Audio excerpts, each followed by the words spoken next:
ได้พบกันอ้ายนี่บุญหลายได้เคียงกายกับน้องจอมขวัญความหักของเฮาวันนั้นเป็นเพียงความฝันซื่อๆแม่นบ่อ้ายมาพบพ่องามแท้น้อสาวกระจำที่นี้ได้มาพบน้องคนดีเจ้างามอีหลีสมคำเขาสาเมื่อได้มาเห็นเนื้อเย็นนั่นงามแท้นาไอ้นี่ลงหักการดาอยากมาเป็นเคยที่นี้น้องล่ะคนดีหากบุญอ้ายมีจะมาขอสามไว้เจ้านั้นสร้างงามถึงใจ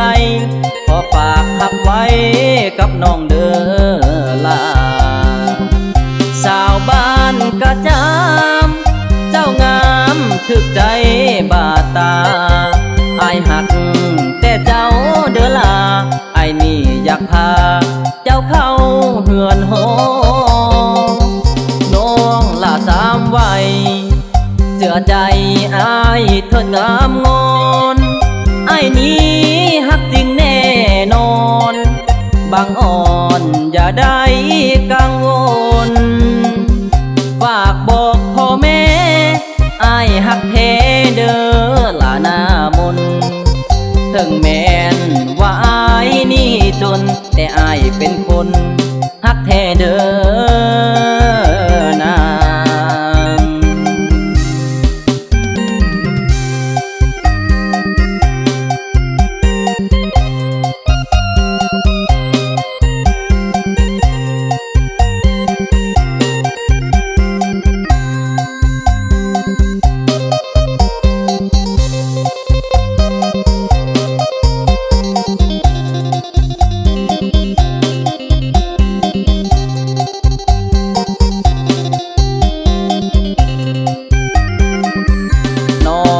คนดีหากบุญอ้ายมีจะมาขอสามไว้เจ้านั้นสร้างงามถึงใจขอฝากหักไว้กับน้องเด้อล่ะสาวบ้านกระจำเจ้างามถึกใจบาดตาอ้ายหักแต่เจ้าเด้อล่ะอ้ายนี่อยากพาเจ้าเข้าเฮือนหอสามไว้เสื้อใจ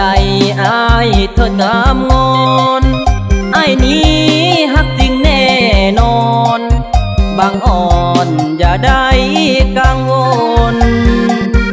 ฝากบอกพ่อแม่อ้ายหักแท้เด้อล่ะหน้ามน